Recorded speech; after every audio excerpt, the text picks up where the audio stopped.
Азия ТВда жаңылыктар топтому жума ичинде өлкө аймагында катталган окуялар жана бүгүнкү күнгө алынган кабарлар түрмөгү менен тааныштырган апталык программасы. Студияда мен Жанара Абдуллаева, саламатсыздарбы? Алгач бүгүнкү күнгө алынган жаңылыктар түрмөгү менен таанышсак. Президент Садыр Жапаров Германиянын федералдык канцлери Олаф Шольцтун чакыруусу менен Берлин шаарына иш сапар менен барды. Сапардын жүрүшүндө өлкө башчы Берлиндин борборундагы жаңы жаш манасчы айкел менен таанышты. Андан сырткары Германиядагы кыргыз диаспорасынын өкүлдөрү менен жолугушту. Муну менен катар Европадагы жана анын чегинен тышкаркы курулуш материалдарын, курулуш системаларын өндүрүүчүлөрдүн алдыңкыларынын бири болгон КНУФ ири өндүрүштүк компаниясынын жетекчилиги менен жолугушту. Андан соң мамлекет башчы Германия Борбордук Азия саммитине катышты.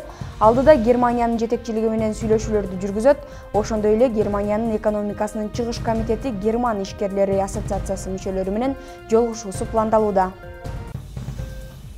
Балыкчы Кочкор темир жолунун курулушу кызуу жүрүп жатат. Бул тууралуу Кыргыз темир жол мамлекеттик ишканасына маалымдашты.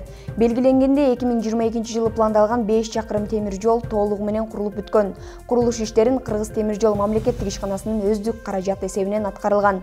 2023 жылга 15 километр курулушу пландалып, анын ичинен 11 километри төмөнкү курулуш жол даярдалып бүттү. Калган 4 чакырымынын иштери уланууда жана белгиленген мөөнөттө бүткөрүлөт. Мындан тышкары даярдалган жолдо темир бетон шпалдарын, рельстердин тушоо иштери жүргүзүлүүдө. Курулуш иштеринин жалпысынан ишканадан 85 жумушчу жана 26 атайын техника тартылган. Бишкектин Чүй проспектисинин Бейшеналиева көчөсүнөн Фучик көчөсүнө чейинки бөлүгүндө капиталдык курулуш иштери жүргүзүлүүдө. Муниципалитеттен билдиришкендей, аталган бөлүктө учурда Жашыл Чарбанын жумушчулары тарабынан бетон тосмо орнотулуп, сууга суу менен камсыз кылуу үчүн борбордук магистралдык түтүк тартылып, топурак тегизделип, тиричилик таштандылары тазаланды. Ошондой эле Чүй проспектисин бойлой 1500 түп ийне жалбырактуу туя отургузулду. Мэриядан билдиришкендей, жалбырактуу дарактардын тосмосу жарандарды жолду туура эмес кесип өтүшүнө жол бербейт. Орто кылымдагы Анадолунун жыгачтан жасалган гипостил мечиттери жана курулуштарындагы колдонулган чебер жыгач уюмдары ЮНЕСКОнун дүйнөлүк мурастар тизмесине жаңы кошулду. 2023 жылдын 10-25 сентябрында Сауд Аравия падышачылыгы Эр-Рияд шаарында өткөн ЮНЕСКОнун дүйнөлүк мурастар комитетинин кеңейтилген 45 сессиясында аталган мечиттер ЮНЕСКОнун тизмесине киргизилди. Мындан улам Түркиянын дүйнөлүк мурас объекттеринин саны 21-ге көбөйдү. Кыргызстандын парадзюдо боюнча кыз-келиндер улуттук курама командасынын мүчөсү Хаитхан Хусан кызы Гранд-Прикс чоң шлем эл аралык мелдешинде коло медалга ээ болду. Дене тарбия жана спорт департаментинен билдиришкендей, аталган мелдешке спортчу 48 килограммга чейинки салмак ченинде катышкан. Белгилей кетсек, аталган мелдеш 24-27 сентябрь күндөрү Азербайжандын борбору Баку шаарында болуп өттү. Ага 61 өлкөдөн келген 500гө жакын спортчу катышкан. Эми кезекти узап бара жаткан жума ичинде кабарчыларыбыз тарабынан даярдалган материалдарга берсек. Кара Суу районунун Жоош айыл өкмөтүнүн 3 чакырымдан ашуун жолуна асфальт төшөлдү. Жергиликтүү тургундар бул жолдун оңдолушун көптөн күтүп келишкен. Аталган айылдын жолу Союз тарагандан бери начар абалда болуп, толук оңдоп түзөөдөн өткөн эмес. Жолдун оңдолушуна эл кубанып, эми дагы башка инфраструктуралык жакшыртуулар болоруна үмүт артышат. Жоош айыл өкмөтүнүн 3 чакырымдан ашуун жолу оңдолуп, элдин түйшүгүн жеңилдетти. Жоош айыл өкмөтүнүн 3 айылын бириктирген жолдун оңдолушун жергиликтүүлөр күтүп келишкен. Маданият, Мамажан жана Кызыл Сарай айылдарын бириктирген жол эми зымырап асфальт төшөлгөн жолго айланды. Мен азыр сүйүнүп отурам. Жашым 65тен өтүп кетти. Ушул Мамажандын чаң көчөлөрүндө кыйналып жүргөн убактыларыбыз болгон. Мына айылыбыздан чыгып депутаттар, мамлекет жакшы көңүл бурганбы билбеймин, ушундай даңгыраган жолдор салынып, биз аябай сүйүнүп, мына сүйүнүп отурабыз, кубанычтабыз аябай. Бул жол таш жол болчу буга чейин. Мурун бир асфальт болгон, эми начар болуп калып, тез эле бузулуп кеткен. Азыр эми Кудайга шүгүр, ушу өкмөтүбүз киришип, президентибиз киришип, мына өкмөт, айыл башчыларыбыз, өкмөт киришип, ушу жолду оңдоп атабыз. Аалам айылдан башталат дейт го. Мисалы үчүн мына ааламдын жолу болду да бул. 4 жолдун тому таксыр. Мындайынан келсең, болсадыр мен советтен ham келе бересин, мындайынан мелкоминат менен кете бересин, мындайынан учку менен уягы ham асфальт. Маданият менен чыгып, бош коям бара бересин. Ушул. Айылдын ички жолу Союз мезгилинен бери толук оңдоп түзөөдөн өткөн эмес. Шагыл жолдо жүргөн жүргүнчүлөр нааразычылыктарын да айтып келишкен. Буга чейин Союз тарагандан бери жолдор начар акыбалга келип калган болчу. Республикалык бюджеттен ушул 3 километр биз асфальт төшөө иштери жүргүзүлүп, элдин түйшүгүн кыйла жеңилдет десек болот. Бул жол Жош айылынын 3 айылын бириктирет, негизден Маданият, Мамажан жана Кызыл Сарай айылдарын бириктирет. Жарым кылымга тете тарыхы бар жолдун оңдолуусу республикалык бюджеттен каржыланды. Жолду толук бүткөрүп, айылдыктар бүгүн бул саамалыкка салымын кошкондор менен бирге чогулушту. Урматтуу президентибиз Садыр Нуркожоевичтин демилгеси менен ар бир айылга чейин асфальт жол болот деп жакшы ниет жасады эле. Мына ошол айтылган сөзүнүн алкагында биринчилерден болуп мына биздин Жош айыл өкмөтүндөгү, анын ичинде дагы ушул Мамажан, Маданият, Кызыл Сарай жолун бириктирген ич аралык жолубуз бүтүп, бардыгыбызды кубандырып отурат. Бул дагы болсо сиздердин салымыңыздар чоң, себеби дегенде ар бириңиздер үйдөгү кылган дуаңыздар менен, жакшы ниетиңиздер менен, биргеликте кылган аракетиңиздер менен ушул күнгө келип отурабыз. Ошон үчүн дагы бир жолу жалпы биздин жогорку жетекчиликке чоң ыраазычылык айтабыз. Жарык жазда күз келбей, жамгыр тийбей ушул жолду бүтүрүп алганыбыз бизге чоң утук. Бул менен эле токтоп калбай, мындан бул жака дагы Кудай кааласа дагы алдыда көп чоң пландар, иштер бар. Биримдикте болсок, ниетибиз туура боло турган болсо, сөзсүз түрдө бул окшогон жолдордон али көптөрүн салабыз. Ак жол той жол болсун дейли.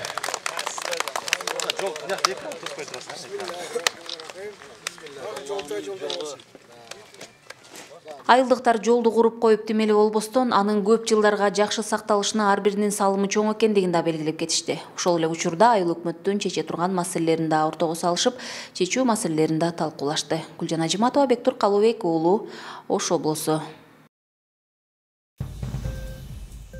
Быйыл Кыргызстанда электр энергиясы менен жылытууга тыюу салынат. Бул тууралуу энергетика министринин орун басары Талайбек Байгазиев билдирген. Анын айтымында быйыл суунун аздыгына байланыштуу электр энергиясына чектөө киргизилет. Ош облусунда энергетиктердин даярдыгы кандай жүрүүдө жана маал менен өчүрүүлөр күтүлүүдөбү? Кийинки материалдан кесиптешим кененирээк айтып берет. Күздүн келиши менен айыл жергесиндегилердин кышка болгон даярдыгы башталат. Татар айылынын тургуну Акылбек Козубаев быйыл кышында маал менен электр энергиясы өчүрүлөт деген сөздөр эл арасында айтылууда деп тынчсызданууда. Анан свет дагы керек. Жаш балдар бар. Основной жаштар да көчө. Жаш балалуу үйлөр көп. Светтин өчпөгөнү жакшы. Анан санча-мынча свет менен жылыткандар болушу мүмкүн эми. Аларга да өчпөгөнү жакшы да. Энергетиктер өз кезегинде электр энергиясын керектөө жылдан жылга өсүүдө дешет. Муктаждык быйылкы жылы да жогорулаган. Андыктан күзгү кышкы даярдык иштери жаз айынан тарта башталган. Бар Төлөкөн айылында 443 көмөкчүрдөн чыккан Фидер, Улиса, Алиев, Мамазаев көчөсүндө эскиге жеткен жыгач мамчаларды бетон мамчаларга алмаштыруу иштери жүрүп жатат азыр учурда. Азыр ушул убакытка чейин биз 12-13 түр алмаштырып болдук. Кечке чейин 23 түр алмаштырганга үлгүрөбүз буюрса. Ремонт иштери буга чейин ушул өзүбүзгө караган участкаларда полностью жүрүп жатат. Ушул западный бөлүмүндө, Кызыл Кыштак айыл өкмөтүндө 218 квартал, 223-25 кварталдарда опорларды коюп, сип кабелдерди тартып иштер жүрүп жатат кышкада. Быйыл Кыргызстанда электр энергиясы менен жылытууга тыюу салынат. Бул тууралуу энергетика министринин орун басары Талайбек Байгазиев билдирген. Министрдин орун басарынын сөзү боюнча быйыл Токтогул гидроэлектр станциясында суу өткөн жылга салыштырмалуу дээрлик 2 миллиард куб метр аз топтолду. Бул маалыматты Ош электр тармактары ишканасынын директору да айтып өттү. Анан быйыл өзгөчө кооптон болуп атат, элибизде кыш кандай өтөт, жылдакыдан кандай болот деп Өткен жылда дагы бизге баарыбызга маалым болгондой суунун таңсыздыгы болгон. Биздин токтогул суу сактагычта суунун көлөмү азыраак болуп атат. Быйыл дагы өткөн жылга караганда 2 миллиардка суу аз болуп атат. Бүгүнкү күндө суунун көлөмү 11 миллиард 700 миллион кубтун тегерегинде болуп атат. Өткөн жылы биз 13-8 менен киргенбиз. Негизинен биз 16-17 миллиард куб менен киришибиз керек. Ошого карабастан ремонт иштерибиз дайын, кооптоонун кереги жок. Кышында ушул электр энергияны өндүрүү элдердин керектөөсүнө жетишпей калган учур байкалса, анда биз жөнгө салуу иштерин саат эртең мененки максимумда жана кечки максимумда өчүрүү иштерин жүргүзөбүз. Ушундан улам Кыргызстан күз-кыш мезгилинде Орусия менен Түркменистандан 3,4 миллиард киловатт саат электр энергиясын сатып алат. Ар бир үй өзүнүн чегиндеги болжол менен 5 киловатт электр энергиясын ала алат. Эч кандай мал менен өчүрүүлөр болбойт дешет энергетиктер. Бирок өчүрүүлөр кайсы жагдайда боло тургандыгын алдын ала айтышууда. Бул өчүрүүнү биз мындай тагыраак түшүндүрүп айтып кеткен. Анда мындай маал менен верное деле отключение жок. Ошол көп колдонгон учурда биздин электр энергия жетпей калган учурда биздин ошол көмөк чордондогу чоң биздин трансформаторларды, автотрансформаторларды шаймандары, тетиктер сактап калуу үчүн кыска өчүрүүлөр болот. Эми көйгөйлөр жыл сайын негизинен көйгөйлөр биздин тармакта коюлган биздин оборудование тетиктер бардыгы көп 70% эски союз учурунда коюлгандар. Ошону жыл сайын биз аны жаңылап келебиз. Бирок жаңылаган учурда дагы ошо электр энергия болгон керектүү өчүрүүлөрдүн абоненттердин саны жылдан жылга кескин түрдө көбөйүп атат. Ошол маселе жаратат. Оштогу энергетиктердин кышка болгон даярдыгы 90%га бүткөндүгү айтылды. Ишкана жалпысынан Ош шаарынын калкынын 40%-ын электр энергиясы менен камсыздайт. Гүлжан Ажиматова, Бектур Калыбек уулу, Ош шаары. Кыргызстанда балдар үйлөрүндө тарбияланып жаткан балдардын 6% гана томолой ата-энесиз калган. Калгандары ата-энеси бар.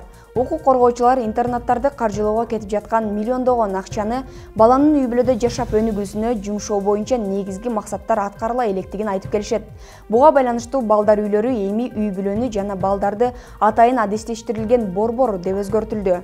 Аталган борбордун өзгөчөлүгү андагы шарттар тууралуу кесиптешим Гүлжан Ажиматованын материалында. Ош шаарындагы үй бүлө жана балдардын атайын адистештирилген борборунда учурда 24 бала тарбияланууда. Эң күчүүсү эми гана төрөт үйүнөн алынып келинсе, кийинкилери там-тум баса баштаган наристелер. Улуулары болсо 4-5 жаштагылар. Эне мээримден ажыраган балдарды бул жайда күнү-түнү тарбиячылар карашат. Ушу төрөлгөндөн баштап, ушу 4 жашка чейин өзүбүз карап атабыз. Үйүбүздө балдарды кандай карасак, ошого окшоп мээрим төгүп карайбыз балдардын бардыгын. Өзүбүз мээримибизди төгүп карайбыз балдардын бардыгын. Түндөсү дагы жакшы караганга аракет кылабыз. Убагында тамактарын, кормленияларды кылып, булар дагы 1 жаштан төрөлгөндөн баштап 3 айга чейин, 4 айга, 5-6 айга чейин бүт кормлениялар болот өздөрүнүн. Ошол боюнча алабыз, тамактандырабыз балдардын бардыгын. Бул неге? Савиз. Булчу? Эл арасында дале балдар үйү деп аталып келген жай Кыргыз Республикасынын Саламаттыкты сактоо министрлигинин системасына караштуу 5 жашка чейинки балдарды тарбиялоочу мекеме болуп саналат. Балдар үйүнө ата-энесиз балдарды, ошондой эле жалгыз бой энелердин балдары кабыл алынат. Тарбиялануучулар курактык топторго бөлүштүрүлөт, ар биринде тарбиячы болот. Бала өзү негизи төрөлгөндөн баштап эле өзүнүн программабыз бар. Ошол программа менен иш алып барабыз. Анан бул жакта балдарга дагы өзү базисине ошо садиктеги программалардан алып балдарга сабак өтөбүз. 2 группага бөлөбүз. Өзгөчө балдарга өзүнчө, анан жашына карап 3 жаш, 4 жаш, 2,5 жашты бир группа кылып ушул жерге алып келип, бизде мындай интерактивный доскаларыбыз бар. Ушул жерден балдардын каалаган, өзүнө каалаган өздөрүнүн жашына жараша мультфильм, кыргызча жомокторду көрсөтөбүз. Анан кийин ар кандай дидактикалык оюндарды ойнотобуз.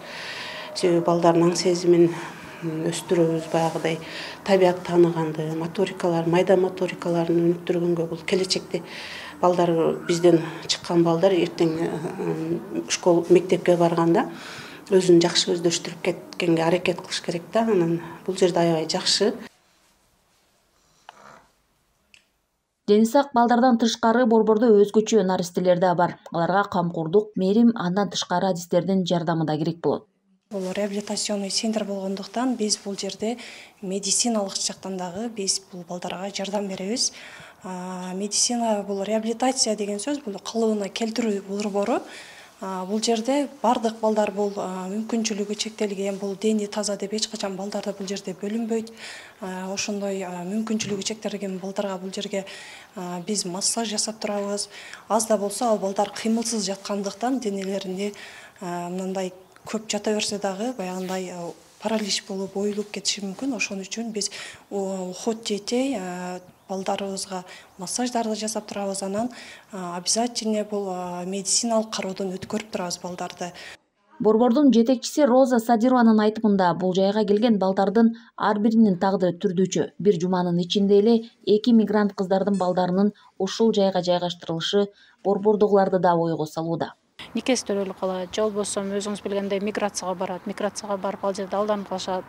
Иш кылса түрдүү себептер менен бала энелик укугунан ажыратылып, өздөрү энеси ажыраттан таштап кетет, баштарды. Бирок ал келгенден баштап эле, ошо төрөлгөндөн баштап төрөтканада дарыгерлер, биздеги кууштуу адистер ушу алып барып, ден соолугу менен көрүшүп, алардын чың болушуна ошо Кудайга шүгүр, мүмкүнчүлүк чектелген жок. Өздөрү да бүгүн да келип, өздөрү көз жашын алып, кечирим сурап, биз мүмкүнчө чектелген болот деп, баласты албадык эле, кечирим сурайбыз деп, кайрадан келип көрүп кетишти, жакын арада алып кетишет.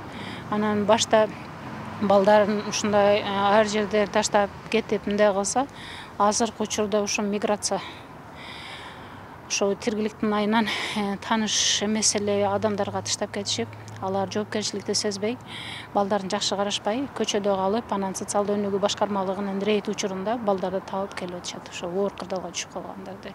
Алар ошо кеткен ата-энелерге да айтмакчымын, кимге ишенип кетип атасың, өз балаңды өзүң карабагандан кийин бүтүн адам карайбы, ошол суроону туура ойлонуп, балдарын таштаса, себеби дегенде бир гана жалгыз ата-эне гана жоопкерчиликти сезбесе, баланыкын бүтүн адам сезбейт.